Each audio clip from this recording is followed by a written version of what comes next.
Well, bago kayo umupo, batiin nyo muna yung katabi ninyo at sabihin nyo, Happy New Year. Manigong bagong taon. Hindi maligo, ha? Olive, ha? Olive, ha? Manigong bagong taon. Hallelujah. Bago po tayo dumako sa salita ng Panginoon na alam ko ito ay kailangan po natin sa unang linggo. Ha? Unang linggo ng taong 2026. Grabe, no? Sanayin nyo na yung sarili nyo sa pagsusulat sa cheque, yung mga date, 2026 na po, no? Hindi na 2025. Purihin ang Panginoon. Pero bago po yon ay napakaganda rin na tayo ay magbigay. Ano po? Magbigay ng ating offering, magbigay ng ating ikapo sa unang linggo ng taong 2026. Sino po rito ang nakaranas na ng provision ng Panginoon, ng pagpapala ng Panginoon? Sino po rito ang hindi pinabayaan ng Panginoon sa kanyang finances ngayong 2025, itong nakaraang 2025? Amen? Ito po ay dahil sa katapatan ng Panginoon. At gayon din sa katapatan ninyo. Mga pangako na sinabi ng Panginoon, kung ibibigay ninyo ang inyong ikasampung bahagi, bubuksan ko ang pintuan ng langit, ang bintana ng langit para ibuhos ang biyaya sa inyo. Ang sino mang nagtatanim ay aani. In fact, yun po ang ating pag-uusapan ngayon. Pero higit sa lahat, naniniwala po ako na this year, 2026, God will continue to prosper you. Amen? Thank you for your generosity. At sa inyong pagbibigay, tayo po ay nakakagawa ng mga gawain ng Panginoon, nakakapag-preach ng gospel, nakakatulong sa mga nangangailangan. And all of us together, we're making a difference. Can you say amen? So let me just pray for your giving. Bago kayo magbigay, that you can give through QR code na ipa-flash dito sa screen o kaya dyan po sa envelope. Nalangin po tayo, Panginoon, pagpalain niyo po ang bawat anak po ninyo na magbibigay salamat na kilang Diyos. At lahat po sa amin. Salamat po, Panginoon, na kayo po ang nagturo sa amin kung paano po, Panginoon, maging tapat sa lahat ng mga provisions na inyo pong ibinubuhos sa amin. Salamat, Panginoon, na kayo po ang nagpapala sa amin.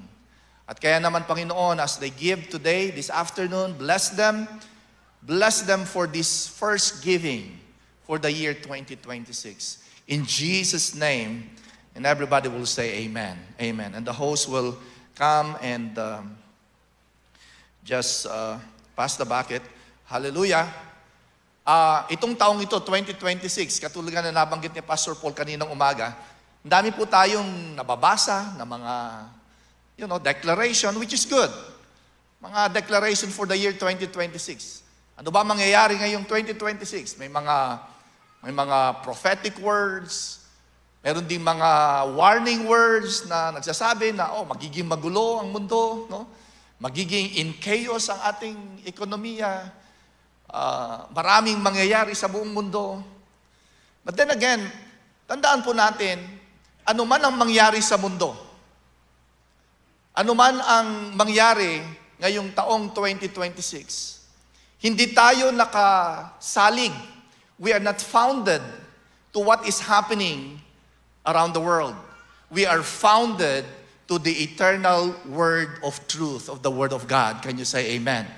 Yun po ang ating sandigan. Yun po ang ating magiging katatagan. Ano ang iyong pinaniniwalaan? Hindi yung kung ano ang iyong nararanasan, nakikita, or naririnig sa mundo. Ang ating pinaniniwalaan, ang ating pinaninindigan mula sa salita ng Panginoon, ang siyang magbibigay ng tibay, ng strength sa bawat mananampalataya. Kasi marami po sa atin masyadong, you are always dictated by what the world or by the circumstances. Something will happen this year and we don't know what are those things that will happen. But one thing we know, God is faithful to His people. Mabuti ang Panginoon, matapat ang Diyos, kaya hindi pa rin magbabago, anuman ang aking paningin o aking mararanasan o aking makikita itong taong ito, patuloy pa rin ako na matatayo at magiging matagumpay dahil sa katapatan ng Panginoon. Kaya naman kaninang umaga, nagbigay din ng sharing si Pastor Paul na siyang isi-share ko rin sa inyo ngayong hapong ito, na sa pagpasok ng bagong taon, ano ang pumupuno sa puso natin? Ano ang inilalagay natin sa ating isipan at sa ating puso? Sapagkat kung ano ang ating inilalagay, yun din ang ating pagbubulay-bulayan. Yun din ang ating magiging perspektibo. Kaya naman napaka-importante kung ano yung ipinapasok mo sa iyong kaisipan, yun ang magiging meditation ng iyong puso. Ano ang napapakinggan mo? Ano yung mga ipinagpipray mo para sa iyong pamilya, para sa iyong mga mahal sa buhay? Palagay ko ang inyong panalangin, and all of us are also praying for that. We're praying for strength. Tayo ay magpapatuloy na magdeklara ng strength, ng tibay, ng tatag, ng perseverance. We are praying for perseverance.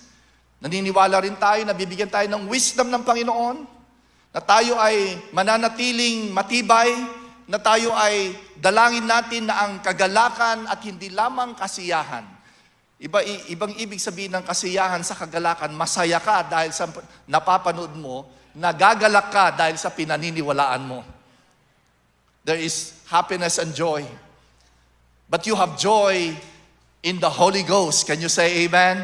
And that joy will bring strength upon you. Pinagpipray mo rin na ikaw ay lalo sigurong maging generous ngayong taong ito, na pagpalain tayo ng Panginoon upang tayo ay magiging mapagbigay at makatulong sa iba. Pinagpipray din natin siguro na tayo ay lalong lumakad at patupad ang purpose ng Panginoon sa atin. Makaranas tayo ng kalayaan mula sa anumang uri ng lungkot o anumang uri ng anxiety. Lahat tayo ay nananalangin ng mga ganito. At ipinapanalangin din natin ito sa ating personal na buhay. Pinapanalangin natin ang ating relasyon bilang isang mag-asawa, bilang isang pamilya. Pinapanalangin natin ito sa ating mga anak.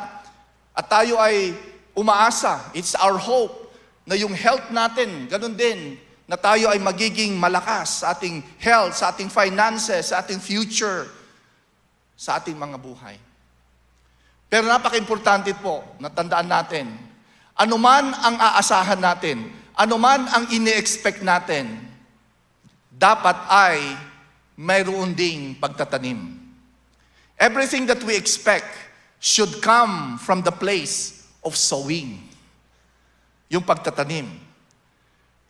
At si Pastor Paul, sabi niya nga, naniniwala siya that this year, all of us, as a believer and as a church, New Life, we are going to walk in the season of harvest o panahon ng tag-ani.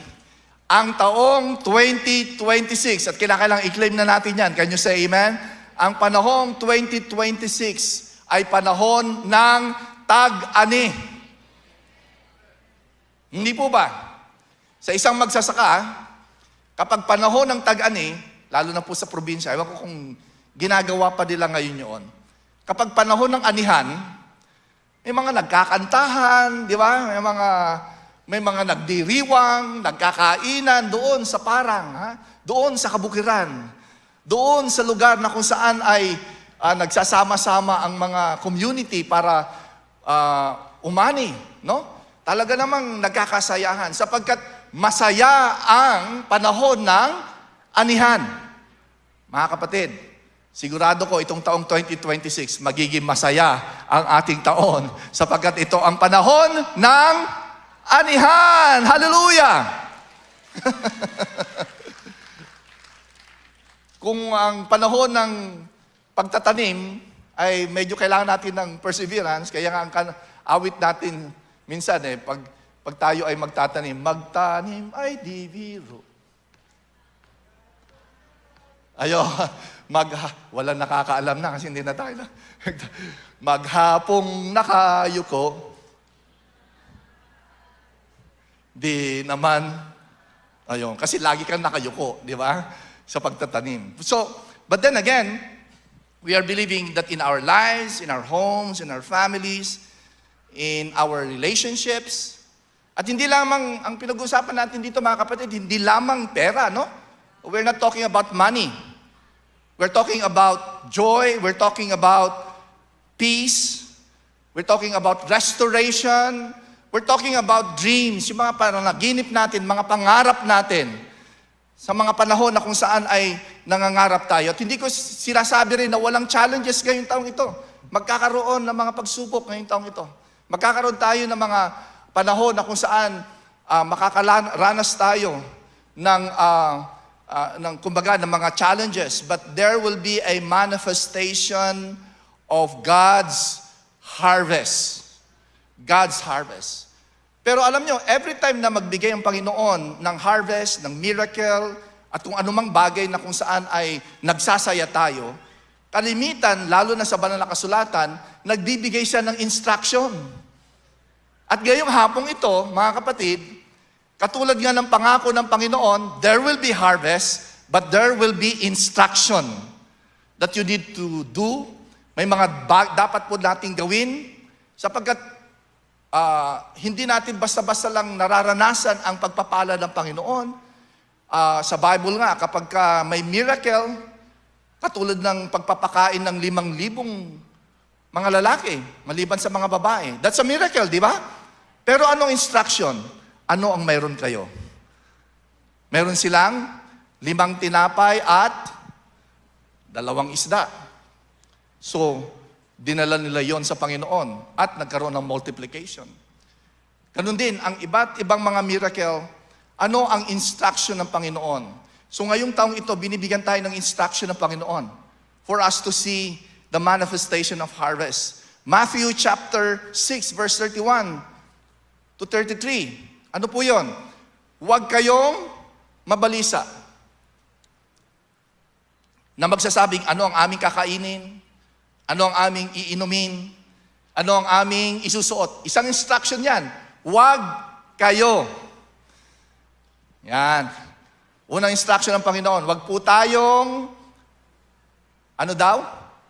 Mabalisa or mababalisa. Sapagkat ang tendency natin, ang default ng isang makasalanang tao, kapag ka may kakulangan, nandun ang lungkot o nandun yung takot, nandun yung pagiging anxious, nababalisa ka. Pero sabi ng ating Panginoon, huwag kayong mabalisa.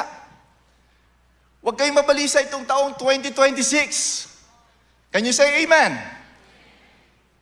Huwag niyo pong simulan ang taong 2026, yung araw ng itong buwan na ito, na laging nag-iisip, anong mangyayari na sa amin, anong mangyayari sa akin, anong mangyayari sa aking pamilya. Bagkos, anong dapat daw nating gawin? Verse 32, sapagkat, sabi nga sa verse 32, hinahanap ng mga hintil, ito yung mga hindi mananampalataya. Ang lahat ng mga bagay na ito yung kanilang pinagkakaabalahan. Sapagkat batid ng inyong amang nasa langit na kailangan ninyo, itong napakaganda ron alam ng Panginoon na kailangan ninyo ang lahat ng mga bagay na ito. Alam niya yon. Alam niyang kailangan nating pag-aralin natin ang ating mga anak. Alam niyang magbabayad tayo ng tuition fee. Alam niyang magbabayad tayo ng rental. Alam ng Panginoon yon. Hallelujah. Salamat Panginoon, alam mo po yon. Hindi po ba? Alam ng Panginoon yon. Alam niyong kailangan niyo ng pagkain. Alam niyang kailangan niyo ng provisions para sa inyong pamilya. Alam niya yon. So huwag tayong mabalisa sapagkat alam ng Panginoon. Hindi lang niya alam yon, kundi siya rin ang in charge para sa iyo. Can you say amen? Anong dapat daw natin gawin? Verse 33, ngunit hanapin muna. Sabi nga po natin, hanapin muna. Ano? Ang kanyang kaharian at ang kanyang katuwiran. At ang, ano pong salita? Lahat. Ano pong ibig sabihin ng lahat? minsan pag nagbabasa po tayo ng verse, parang, okay, lahat. Pero, come to think of it, lahat. Lahat. Yung bahay mo ba kasama sa lahat? Praise the Lord, hallelujah. Yung pambayad mo ba ng tuition fee kasama sa lahat? Amen. Yung pambili mo ng medicine mo, kasama ba sa lahat yon? Lahat yon. Purihin ng Panginoon. Lahat. So unahin mo muna ang Panginoon, ang kanyang kaharian. Now, itong ibig sabihin ng kaharian dito ay hindi yung, sige. Although, okay naman yon, no? Mag-ministry. Hindi lang po yung accomplishment mo sa ministry.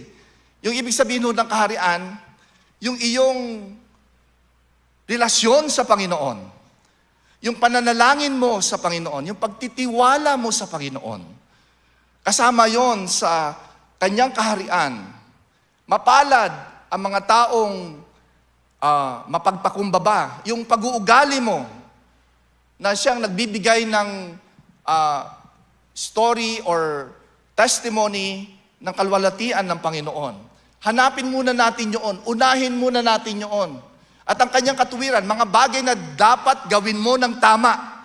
Dapat maging honest, dapat maging integrous, dapat ay tama ang gagawin mo. Sa gitna ng kabaluktutan ng sistema, tama pa rin ang gagawin mo. Pipiliin mo pa rin ang tama. Can you say amen? Unahin natin lahat yon at nakikita ng Panginoon yon. At siya ang tutugon sa lahat ng ating mga pangailangan. Sabi nga rito, ang lahat ng mga bagay na ito ay pawang idaragdag. Ito pa nga yung maganda ron eh. Hindi lamang niya ito ibibigay sa iyo, idaragdag niya ito sa iyo. Ibig sabihin, it's a provision that is added unto you because you're already blessed. Amen. Luke chapter 12, verse 31. Subalit hanapin ninyo ang kanyang kaharian. At lahat ng mga bagay na ito ay ibibigay din sa iyo. Verse 32, huwag kayong matakot, mga kapatid. Ano ba daw? Natapos na ako sa pagbibinata, no? Okay. Huwag kayong matakot, munting kawan.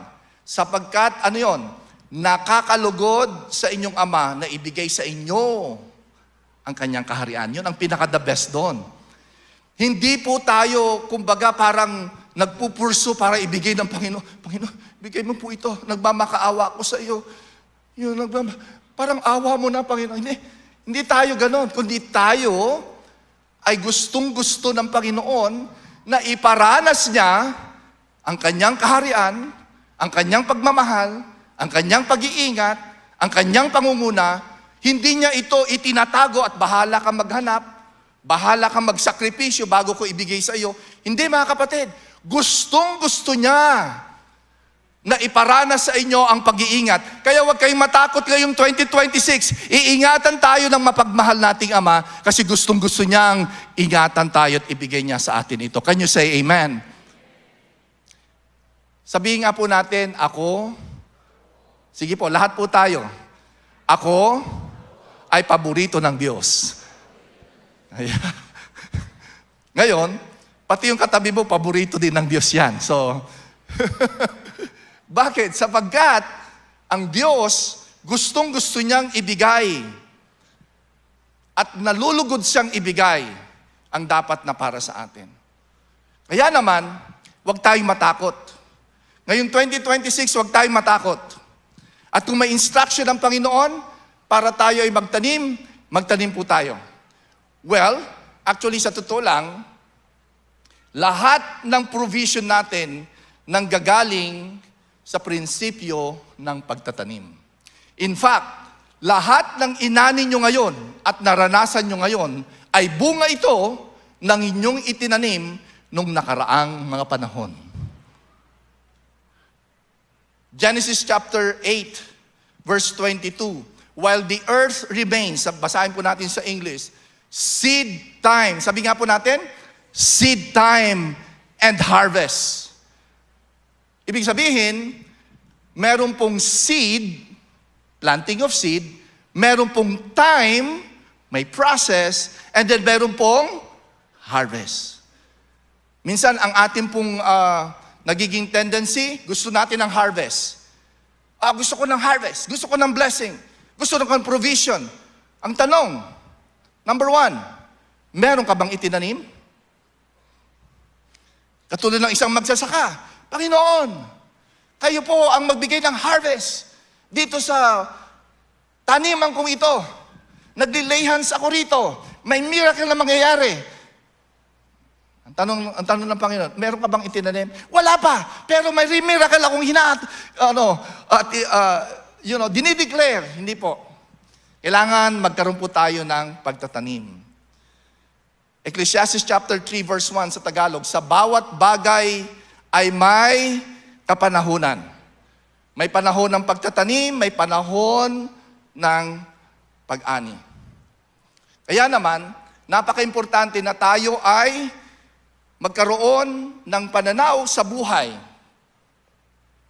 Actually, sa totoo lang, yung prinsipyong ito, prinsipyong nagsimula pa sa Genesis. At sana matutunan natin ito. Lahat po ng ating kinakaing bungang kahoy, katulad ng mangga, ay minsan lamang nilikha ng Diyos, hindi po ba? Tama? Minsan lang. Wala ka hong makikitang manggang biglang milagrong lumalabas. Ayan. Panginoon, bigyan mo ko ng mangga. Sige, magkikreate ako ng mangga. Hindi. Ano ibig sabihin nun? Minsan lamang lumikha ang Diyos ng mangga at sa manggang yan, meron siyang inilagay na buto. Now, you have to get this as a principle. This is not just biological, physical principle. It is actually a principle that comes from the Spirit and it is manifested in the physical. Kung sa creation ng Panginoon, ang multiplication ay nangyayari dahil sa buto, ganon din sa spiritual principle.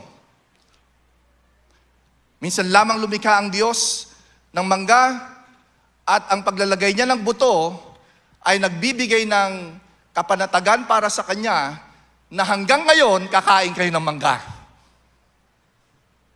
Hindi po ba? At yun ang itinuturo niya sa atin.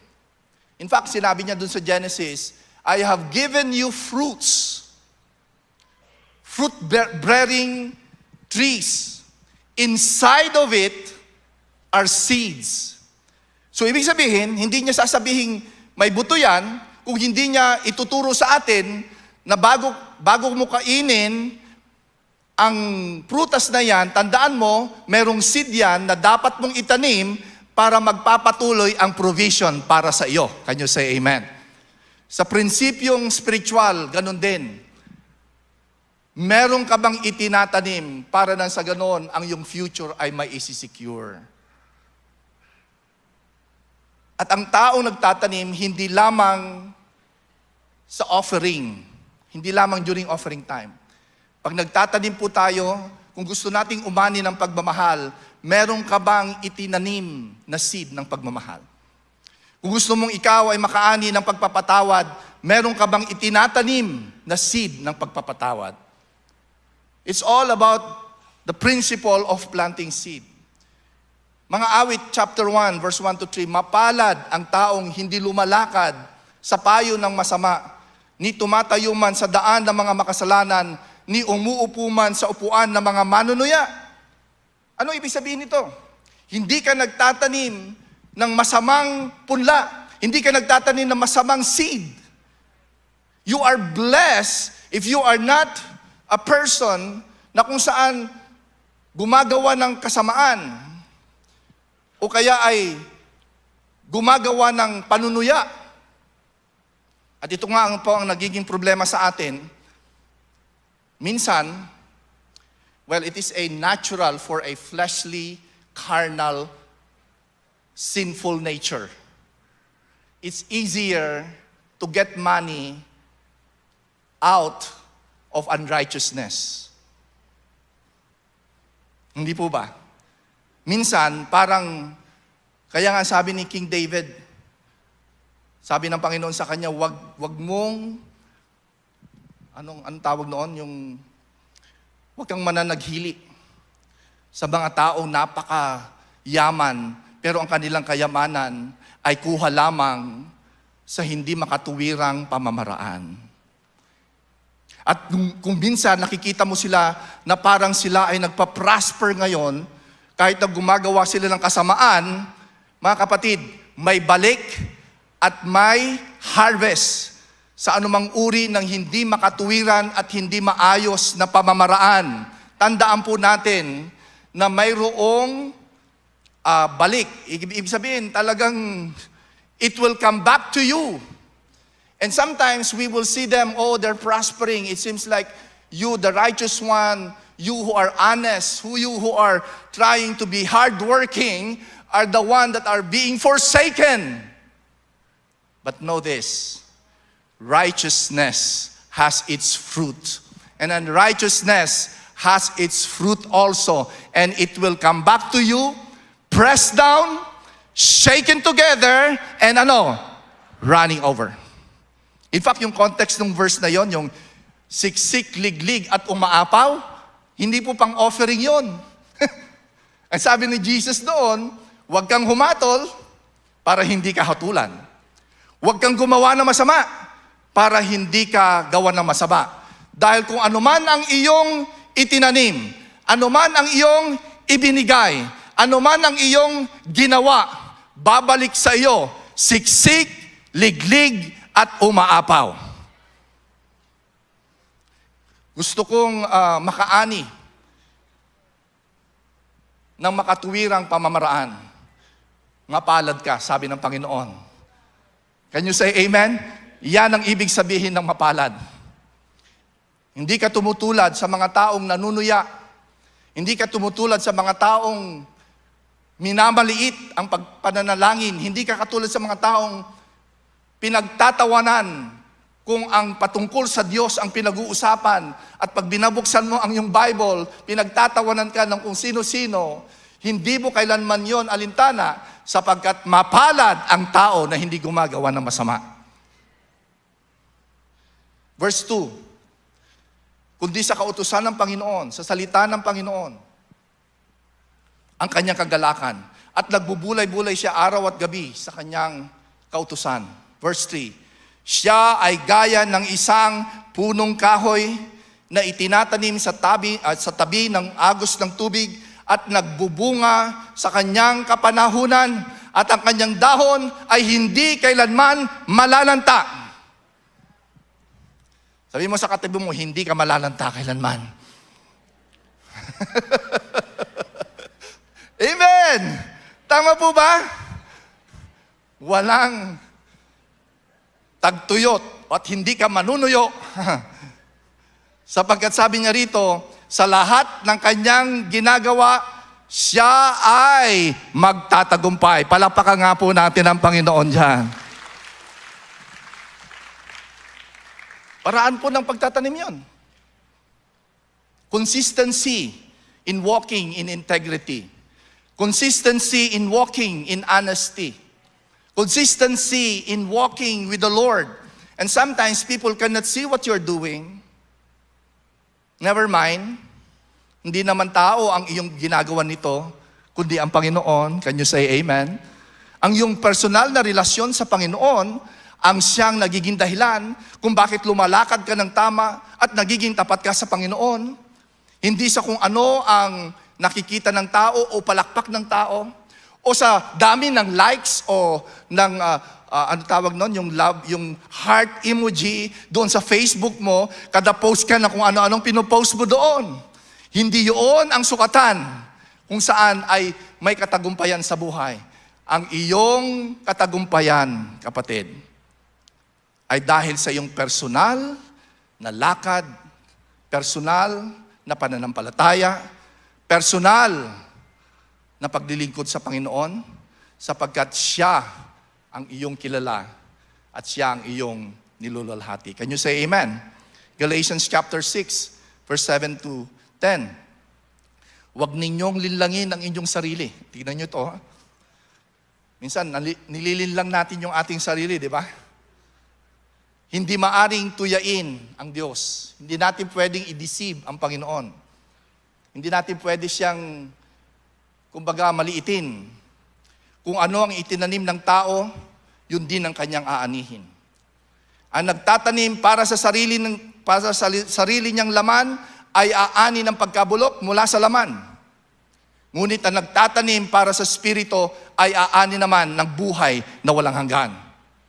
Kaya't huwag tayong mapagod sa paggawa ng mabuti, sapagkat pagdating ng takdang panahon, ano pong mangyayari sa atin?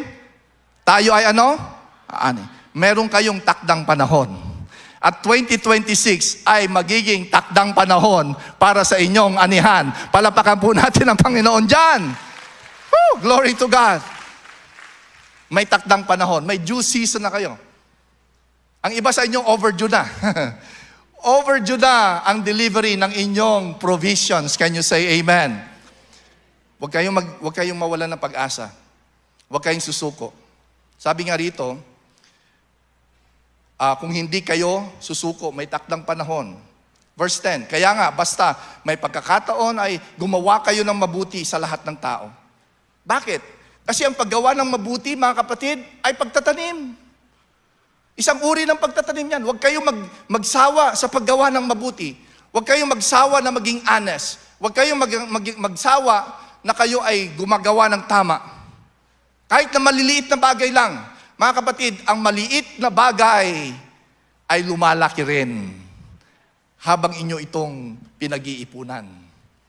Mga maliliit ng bagay mga bagay na inyong ginagawa.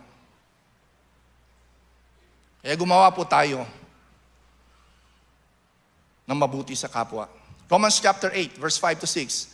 Ang mga namumuhay ayon sa hilig ng laman ay walang pinahahalagahan kundi ang mga bagay ukol sa laman. Ngunit ang namumuhay sa Espiritu. Namumuhay sa Espiritu na ibig sabihin, sinusunod ang kalooban ng Panginoon.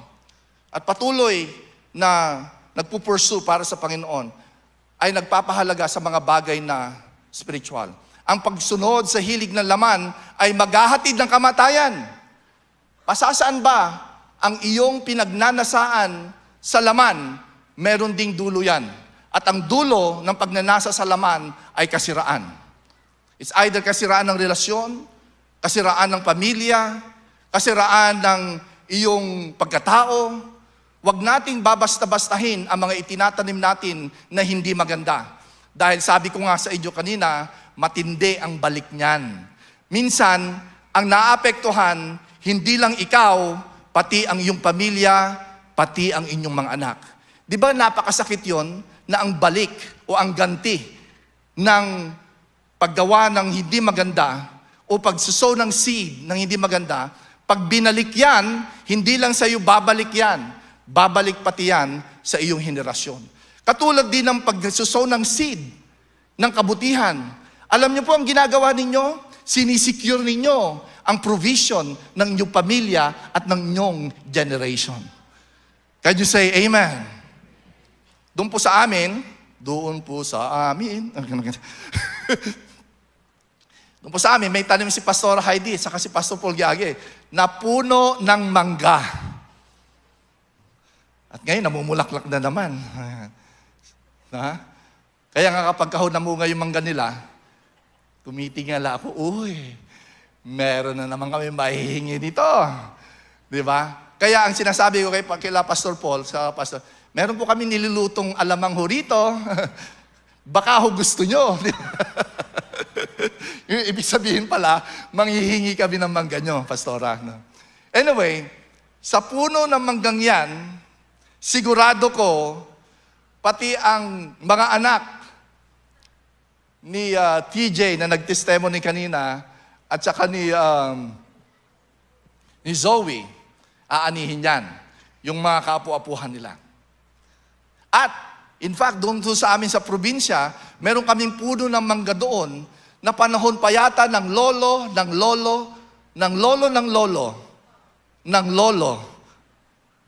niya. Napakahabang generasyon yun, no?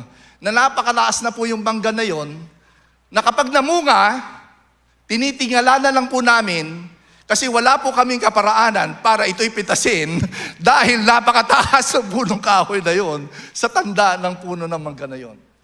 Ano po ang ibig kong sabihin sa inyo? Mga kapatid, bantayan ninyo ang inyong itinatanim. Dahil ayaw ninyo na ang inyong itinatanim, aanihin pati ng inyong kaapu-apuhan. Can you say amen? Pero ang pinakamaganda roon, kapag tayo ay sabi nga ni Pastor Paul kanina umaga, maigi na lang, pag tayo ay nagtanim, mayroong panahon. Mayroong gap bago tayo aani. Kasi kapag nagtanim tayo, tapos gusto ko na ng ani, paano kung ang itinanim mo, masamang buto o masamang punla? Aanihin mo na kaagad. Kaya naglagay ang Panginoon ng gap para kung nagtanim ka ng hindi magandang buto, at least may panahon ka para ito ay i-uproot. Sa pamanong paraan, sa pagre-repent, sa pagsisisi. Panginoon, patawarin niyo po ako rito. Anong ginagawa ninyo? Binubunot ninyo yung mga buto, yung mga salita na inyong dinideklara na hindi tama at nagkakaroon ng bunga, binubunot nyo ngayon. Kaya nga sabi doon sa Psalms chapter 23, yung sa last verse, goodness and mercy shall follow all the days of my life. Di ba? Bakit po goodness at bakit po mercy? Goodness ay yung grace ng Panginoon na hindi mo deserve, binibigay sa iyo. Provision. Kahit hindi mo ito na-earn, binibigay sa iyo ng libre. Mercy, yung po yung dapat parusahan ka dahil may ginawa kang masama. Pero dahil sa mercy ng Panginoon, anuman yung mga itinanim mo, kaya nga, siyempre tao lang po tayo. May mga tinatanim pa tayo hindi maganda. So, sabi ng Panginoon, goodness, grace ng Panginoon, mercy sapagkat yung mga itinanim mong buto na hindi maganda, sa biyaya ng Panginoon at sa awa ng Panginoon, patatawarin ka at ikaw ay mag-i-enjoy ng blessing ng Panginoon. Palapakan po natin ng Panginoon dyan. Kaninang umaga, may mga nag-share, sa Ecclesiastes. God's mercy are new every morning. Every morning. Bakit? Dahil every day, kailangan natin ng mercy ng Panginoon. Sabi ko, bigyan nga natin ng konting ilustrasyon ng grace at saka mercy. Pag yung grace, ang ibig sabihin, nahuli ka ng MMDA. Sir, beating the red light po kayo. Hindi. Nagmamadali kasi ako eh. Hindi ho pwede yun. Titikitan ko kayo. Yan, di ba? Pero dahil ho, ako ay may mercy sa inyo, patatawarin ko kayo ngayon. Yeah, mercy po yun. Kasi dapat titikitan kita. Pero naawa ako sa iyo, hindi na kita titikitan. Ganon din, yung grace, dahil nagkamali ka, tingnan nyo yung point nagkamali ka, hindi na kita titikitan, babayaran ko pa yung penalty, ibibigay ko sa iyo. Bakit mo ako babayaran? Yan ang unmerited favor. Kasi gusto kitang paskuhan eh. Imbis na kutongan kita, diba?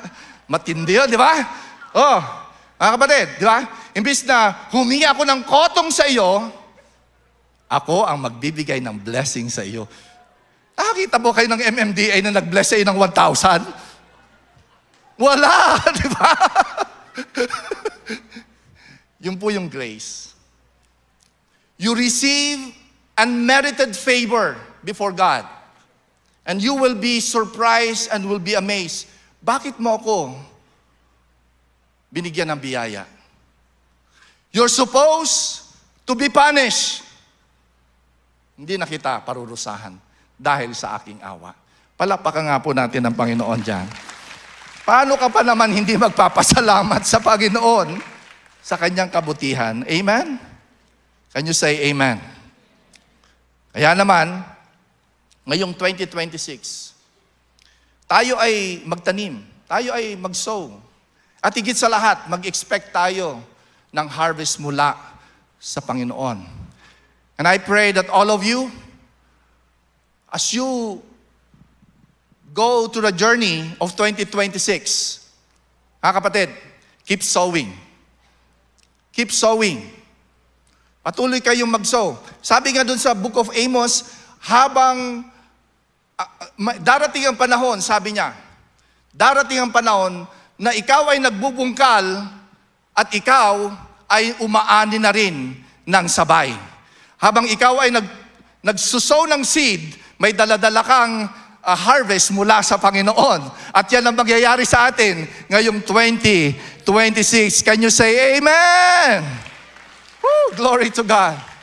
Dahil ang iyong itinatanim, inaalala mo ang future, hindi lang ng buhay mo, kundi ng future ng pamilya mo. Ang iyong inaani, ayun din ang blessing ng Panginoon para sa provision sa iyo. Pero remember, in that ani, meron pa ring seed na dapat mong itanim at dapat mong i-share. At mula dun sa harvest din, ikaw ay mag-i-increase sa iyong generosity. At ang pinakamasaya, mga kapatid, tandaan nyo ito, ang pinakamasayang buhay sa balat ng lupa at sa mundong ito ay hindi yung basta tanggap ka lang lamang ng tanggap.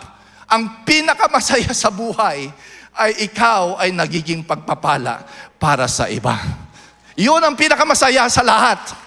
Hindi po yung nagkakamal ng kayamanan, kundi nagbibigay ng blessing. At malaman mo na mayroong isang pamilya, halos wala silang makain. Nagbigay ka sa Enelcom. Di ba? Nag-pledge ka sa Enelcom. At ang Enelcom, nagluluto sila ng pagkain. Isang pamilya na halos wala nang makain, pero nakakain dahil sa provisions na inyong ibinigay. And God will never forget that. And people will never forget that. I will close here. Mga awit 126, verse 5 to 6. Yaunawang nagsisipaghasik na luhaan. Sino po rito ang luhaan? Di ba? Parang masyadong malalim yung Tagalog na yun, luhaan. Ang mga nagsisipaghasik ng luhaan, ano ibig sabihin nun? In the midst of pain, don't stop sowing. In the midst of challenges, don't quit doing good. Keep on sowing in the midst of challenges, my friend. Dahil, pasasaan ba't mag-aani ka at ikaw ay sisigaw ng kagalakan. Ang iyong kalungkutan ay papalitan ng Diyos ng kagalakan. Siyang lumalabas na umiiyak, na may dalang itatanim na mga binhi, bagamat napakarami mong challenges, bagamat napakarami mong pain, bagamat minsan talagang gusto mo nang sumuko, gusto mo nang murahin, kung sino man yung taong gusto mong murahin, pero hindi mo ginagawa yon dahil alam mo ang principle of sowing. At sa iyong pain, may dala-dala kang binhi. Dahil sa gitna ng iyong kahirapan, babaguhin mo ito. Hindi ka mananatili sa gitna ng kahirapang ito. Dahil ang gagawin mo, papalitan mo itong sitwasyon ng paghihirap mo ng provision, ng prosperity. Hindi sa pamamagitan ng paghingi sa mga tao o pag-asa sa tao. Ang gagawin mo, papalitan mo ang kahirapan mo sa pamamagitan ng pagtatanim ng binhi at aanihin mo ang kasaganaan. Mga kapatid, huwag kayong sumuko. Huwag kayong tumigil. Sisigaw ka rin. At ang isisigaw mo ay kagalakan, sabi nga rito, uuwi ka na may sigaw ng kagalakan na dala ng mga bigkis ng mga inani. 2026 will be a year of harvest to all of you. Can you say amen? Woo, come on. Palapakan po natin ang Panginoon. Salamat po, Panginoon. Magpasalamat tayo sa Panginoon. Salamat po, O Diyos. Dahil kayo ang Diyos na matapat. Hindi nyo kami pinabayaan, hindi nyo kami iniwan. Ngayong 2026, magpapatuloy ang aming pagtatanim. Magpapatuloy ang aming patuloy na paglilingkod sa inyo. Magdideklara kami ng iyong mga salita. Magtatanim po kami ng binhi sa pamamagitan ng aming deklarasyon mula sa mga pangako mo, mula sa mga salita mo. At ang iyong mga salita, hindi salita ng tao, isang makapangyarihang salita na siyang nagbigay sa amin ng kapahayagang ikaw ang lumikha ng langit at ng lupa. At kung gagabitin namin ang iyong mga salita, meron po itong kapangyarihan para baguhin ang aming sitwasyon. Salamat po sa bawat anak mo na nandito. Pagpalaan niyo po sila ngayong 2026. Ang lahat ay magsabi ng Amen at Amen at Amen.